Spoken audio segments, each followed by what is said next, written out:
680's Richard Southern joins us now. Richard, Bombardier has sold its Downsview assembly site. Yeah, it's big news regarding a big swath of land right here in Toronto, Francis. So Bombardier selling that Downsview site for just over $625 million US, a little bit more than 800 million Canadian. The buyer is the Public Sector Pension Investment Board. Bombardier will continue to use this space for the next 3 years. At the same time, Bombardier inking a deal with Pearson Airport. It's going to move assembly of its business jets from Downsview to Pearson. What's also made it Downsview, though, is the company's Q400 jets, the ones that, or turboprops, the ones that Porter uses. We don't know what will become of that. Bombardier needs the cash to shore up its balance sheet, Francis. It said it was only using 10% of that Downsview site. What we also don't know is what the pension plan is going to do with that particular location just yet. Could be condos one day, who knows? It could be, you never know. Well, April GTA housing numbers are in, and they're showing more big year-over-year declines, although maybe the market is stabilizing? It is. I mean, if you look at it based on last April, we do see some big pullbacks, but month over month, the market's certainly showing signs of stabilizing.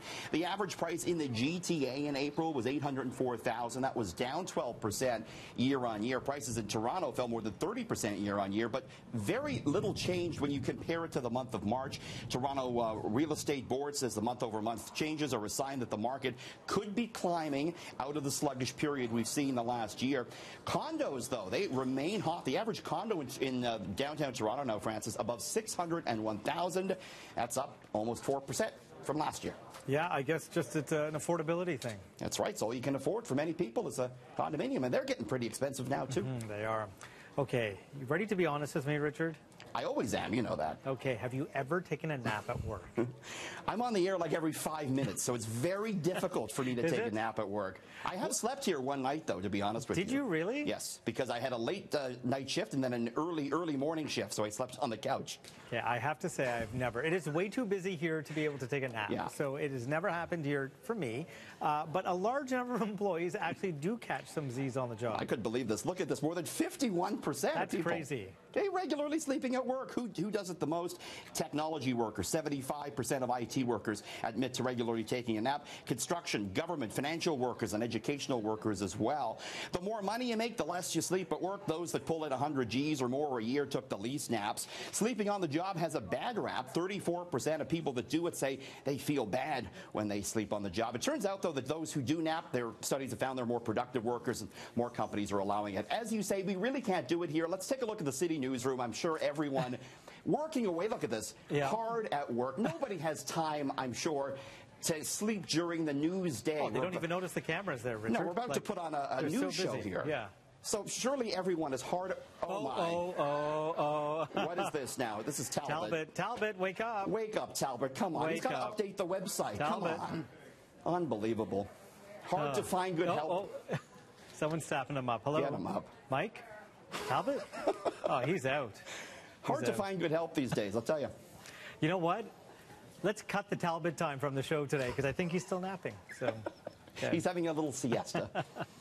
You know, gardening season is here again. You're going to show us a fascinating new product from the makers of the Roomba vacuum.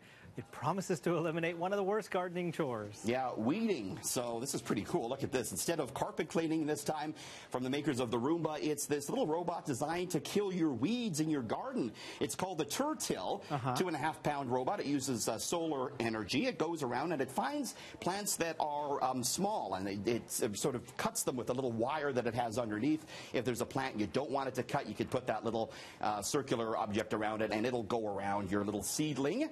So it goes to work every day, weeding your garden. It's $300. That's pretty cool. I don't know if it's going to be able to tell the difference between a weed and a non-weed, and I can't, go and mark out every non-weed there is in my garden. Well, it's good for those who don't have quite a green thumb, though. It'll go there and take care of your work for you, though, Francis. That's good. Can it rake the leaves? That would be the smarter thing. That would be nice. So the Raptors play Game 2 of their playoff series at the ACC tonight. No matter the outcome of the game, Cleveland's LeBron James is the clear winner financially. An investment he made in another sports club is proving to be a slam dunk. Yeah, this guy turns out to be a very smart investor, Francis. What LeBron has done here is he invested $6.5 million in Liverpool FC, the Liverpool Football Club. He did that back in April of 2011. That investment has now grown 5 times to $32 million in just 7 years. Liverpool FC doing very well. They just made the Champions League final.